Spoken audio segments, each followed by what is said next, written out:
Hello friends, तो आज આપણે બનાવશું ફરાળી રેસીપી। તો આવી જાઓ।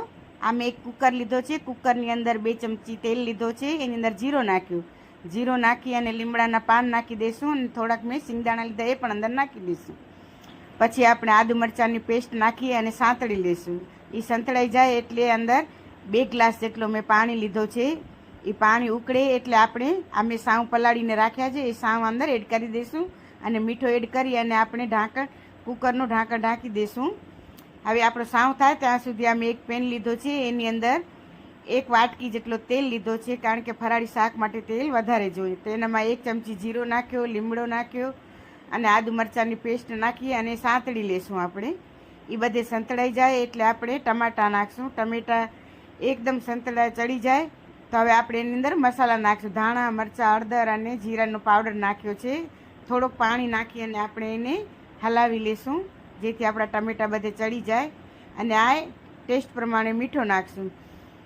મીઠો નાખી અને બરાબર હલાવી લેશું અને આપણા બાફેલા બટેકા છે એ પણ અંદર એડ કરી દઈશું અને એકદમ હલાવી લેશું। પાછું મેં આ 2 કપ જેટલો પાણી અંદર રેડશું અને એક દૂધી લીધી છે નાની, એને આપણે છીણી લેશું। તો આપણી આ દૂધી છીણાઈ ગઈ છે અને સાવ પણ આપણો બની ગયો છે। તો આ દૂધી એક પેન લીધો છે મેં, એ પેનની અંદર 1 ચમચી જીરો નાખશું।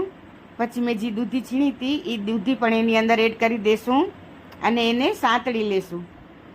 આપણી દૂધી એકદમ સંતળાઈ જાય અને ચડી જાય એના માટે 1 ચમચી મીઠો નાખશું।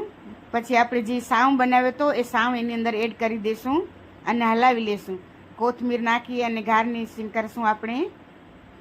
તો આપણો સાવ પણ બની ગયો છે અને શાક પણ રેડી છે। આ ખાવામાં ખૂબ ટેસ્ટી લાગે છે। ફરાળી સાવ અને ફરાળી બટેકાનું શાક છે। તમે પણ ઘરે એકવાર ચોક્કસથી બનાવજો। એકદમ ખાવામાં ટેસ્ટી લાગે છે અને પેટ ભરીને ખાઈ શકશો તમે। તો મારો આ વિડીયો તમને ગમ્યો હોય તો શેર કરજો, લાઈક કરજો।